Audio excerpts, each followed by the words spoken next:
शेतकऱ्यांच्या संदर्भात देखील अनेक गोष्टी या ठिकाणी सांगितल्या आणि मग हे सांगितलं की तुम्ही जो काही 1 रुपयात पीक विमा आहे ती पद्धत बदलली.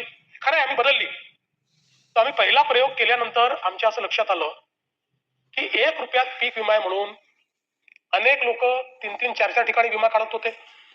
बीडची केस तर आपल्याला माहिती आहे की ज्या ठिकाणी जमीनच नव्हती त्या ठिकाणचे विमे काढले गेले आणि म्हणून आपल्या असं लक्षात आलं. आणि दुसरं, ही जी काही पद्धती होती या पद्धतीमध्ये पहिल्या ट्रिगरवर 25% पैसे मिळायचे आणि त्या 25% पैसे मिळाल्यानंतर त्या शेतकऱ्याला असं वाटायचं की आता मला पूर्ण पैसे मिळणार आहे आणि मग लक्षात यायचं की सेकंड आणि थर्ड ट्रिगरच नाही आणि त्यामुळे 25%वरच त्याची बोळवण व्हायची. आणि म्हणून ही एकूण जी काही पद्धत होती ही पद्धत ट्रिगरची ही शेतकऱ्याच्या हिताची नाही हे लक्षात घेऊन आपण त्या ठिकाणी ती पद्धत बदलली.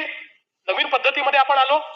नवीन पद्धतीची विमा पद्धत आपण केली आणि काही इन्शुरन्स पद्धतीमध्ये देखील आपण गेलो आणि त्या पद्धतीने आपण आज आपल्या शेतकऱ्यांना मदत करतोय.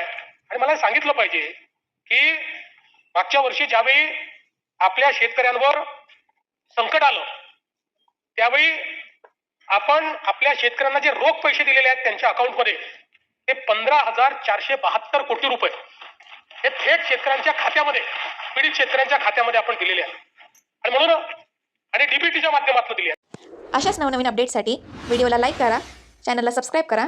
सर्व शासकीय योजनांची अचूक व वेगवान माहिती फक्त विसावा या आपल्या चॅनलवर.